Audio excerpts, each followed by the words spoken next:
Praise the Lord. இயேசுவின் ரத்தம் ஜெயம் தினமும் இயேசு நிகழ்ச்சிக்கு உங்களை கர்த்தராகிய இயேசு கிறிஸ்துவின் நாமத்தில் வரவேற்கிறேன். செய்தியின் தலைப்பு: பெற்றோர்களே பிள்ளைகளை கர்த்தருக்காக வளர்த்திடுங்கள். ஆதார வசனம் நீதிமொழிகள் 22:6. பிள்ளையானவன் நடக்க வேண்டிய வழியிலே அவனை நடத்து, அவன் முதிர் வயதிலும் அதை விடாதிருப்பான். நீதிமொழிகள் 23:13-14.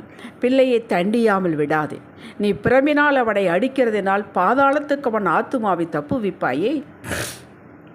கர்த்தருக்குள் ஞானமுள்ள பெற்றோர்களே, யாத்திராகமம் 2:9 பார்வோனுடைய குமாரத்தி அவளை நோக்கி, மோசேயின் தாயை நோக்கி, மோசேயை அதில் ஆற்றிலிருந்தான் எடுத்தார்கள், ஒரு ஞான பெட்டியிலிருந்து. இந்த பிள்ளையை எடுத்து கொண்டு போய் அதை எனக்காக வளர்த்திடு, நான் உனக்கு சம்பளம் கொடுக்கிறேன் என்றாள்.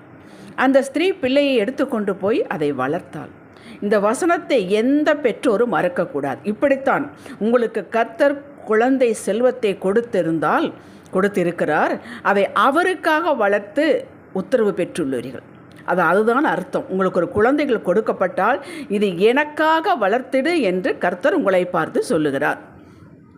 கர்த்தர் விரும்புகிற வண்ணம் வளர்க்க வேண்டும், பிள்ளைகள் விரும்புகிற வண்ணம் வளர்க்கக்கூடாது. இது எப்படி வளர்ப்பது? கவலை வேண்டாம், வேதத்தில் எழுதியே கொடுக்கப்பட்டுள்ளது.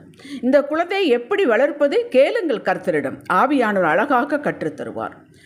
நமக்கு தெரியாதா எப்படி வளர்ப்பது என்று எண்ணுகிறோம், தெரியாது. எப்படி? தாயின் கருவிலே அந்த குழந்தை கருவாக இருக்கும்போது சந்தித்த தேவன் அந்த கருவிலே தன் திட்டத்திற்கு சித்தத்திற்கு ஏற்றவேளை வைத்து விட்டார். அது உங்களுக்கு எப்படி தெரியும்? ஒரு குழந்தையும் வித்தியாசமானது, யுனிக், சிறப்பானது.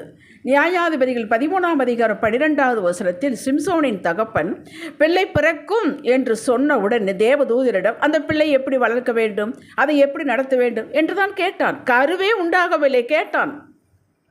இது கூடவா தெரியாது என்று தேவதூதன் பதில் சொல்லவில்லை. எப்படி என்பதை 13-14 சொல்லப்பட்டிருக்கு, படித்து பாருங்கள். லூக்கா 1 சகரியா எலிசபெத் தம்பதிகளுக்கு வயதான காலத்தில் தேவதூதன் தோன்றி, சகரியா முன்பாக, உன் மனைவியாக எலிசபெத் உனக்கு ஒரு குமாரனை பெறுவாள், அவளுக்கு யோவான் என்று பெயரிடுவையாக என்று சொல்லிவிட்டு சகரியா கேட்காமலே பெயரையும் கொடுத்து விட்டார். ஏனென்றால் சகரியா திகைத்து நிற்கிறார், அது எப்படி நடக்கும், வயதாகிவிட்டதே என்று. அந்த பிள்ளையை பற்றி, அந்த பிள்ளையின் மேன்மையை பற்றி தேவதூதன் சொல்லுகிறான். லூக்கா 1:15-16 வாசித்து பாருங்கள். ஏசாயா தீர்க்கதரிசி மூலமாக தேவன் நம்மை இப்படி உற்சாகப்படுத்துகிறார். எப்படி? வரும் காரியங்களை என்னிடத்தில் கேளுங்கள், என் பிள்ளைகளை குறித்து, என் கரங்களின் கிரியைகளை குறித்து எனக்கு கட்டளையிடுங்கள். ஏசாயா 45:11. இப்படிப்பட்ட வசனங்களை நாம் நின்று நிதானமாய் வாசித்து கவனம் கொடுப்பதில்லை.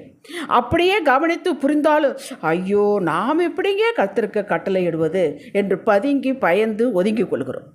இதை வாசித்து பொருள் புரிந்து, சரி நான் கேட்பேன், கட்டளையிடுவேன் என்று கட்டளையிட்டு சந்தித்துள்ளவர்கள் வேதத்தில் சாட்சியாக உள்ளது. அவர்கள் நம்மை போன்றவர்கள் தான். யோசுவா 1:11 ஜனங்களை பார்த்து யோசுவா அதிபதிகளை பார்த்து சொல்லுகிறார், உங்களுக்கு ஜனங்களை பார்த்து நீங்கள் சொல்லுங்கள், உங்களுக்கு போஜன பதார்த்தங்களை ஆயத்தம் பண்ணுங்கள், உங்கள் தேவனாகிய கர்த்தர் உங்களுக்கு சுதந்திரிக்கு கொடுக்கும் தேசத்தை நீங்கள் சுதந்திரித்துக் கொள்ளும்படிக்கு இன்னும் 3 நாளைக்குள்ளே இந்த யோர்தானை கடந்து போவீர்கள் என்று சொன்னான்.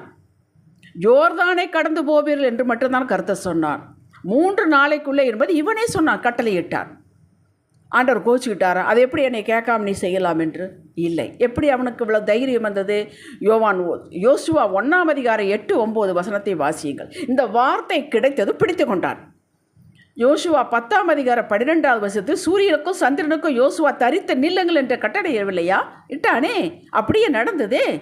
இதுதான் கர்த்தருடைய கரத்திற்கு கட்டளையிடுவது என்பதாகும். தேவ வார்த்தை காலத்தை கடந்தது, எக்காலத்திற்கும் எங்கே இருந்தாலும் தேவ பிள்ளைகளுக்கு அது உரித்தானது, எல்லாருக்கும் உரித்தானது. சரி, செய்தியுடைய மையத்திற்கு வருவோம். சரியான உணவு கொடுக்கும்போது பிள்ளைகள் வளர்கிறார்கள், சரீரம் வளர்கிறது. எல்லா தாய்மார்களுக்கு இதன் மீதே கவலை. குழந்தையிலிருந்தே கர்த்தரின் வழியை, பிரியமானதை, கர்த்தரை பற்றி நாம் யாருடைய மக்கள், நமக்கென்று ஒரு புரோட்டோக்கால் இருக்கிறது என்பதை அந்தந்த வயதிற்கு தகுந்தாற்போ கற்றுக் கொடுக்க வேண்டும். இதற்கு சாய்ஸ் எல்லாம் இல்லை, தேவ கட்டளை. 5 விளையாது 50 வளையாது. குழந்தையாக பிள்ளையாக இருக்கும்போது ஐயோ கேட்க மாட்டேங்கிறானே, சோர்ந்து போவானே, அழுவானே என்று அவனுக்கும் வலிக்கும் நமக்கும் வலிக்கும் என்று பல காரியங்களை ஒதுக்கிவிட்டு அது விரும்புகிற பிரகாரம் நடந்து கொண்டால் பின் நாட்களில் நம் மனம் வலிக்கும் வண்ணம் பிள்ளை நடக்கும். ஒன்றும் செய்ய முடியாது. இதற்கு நல்ல உதாரணம் ஏலி. 1 சாமுவேல் 12வது வசனத்தில் ஏலியினுடைய மக்கள் பேலியாளின் மக்களாக மாறிவிட்டார்கள். சின்ன குழந்தையாக இருக்கும்போதே ஏலி கற்றுக் கொடுத்து தேவ பயத்தோடு வளர்க்கவில்லை. அவர்கள் கேட்க மாட்டேங்கிறார்கள் என்று விட்டுவிட்டான். வேதத்தில் வாசித்து பாருங்கள். பெரிய ஆளர்கள் வாலிபமானதுடன் அக்கிரமான செய்கைகளை தேவாலயத்திலே செய்தார்கள்.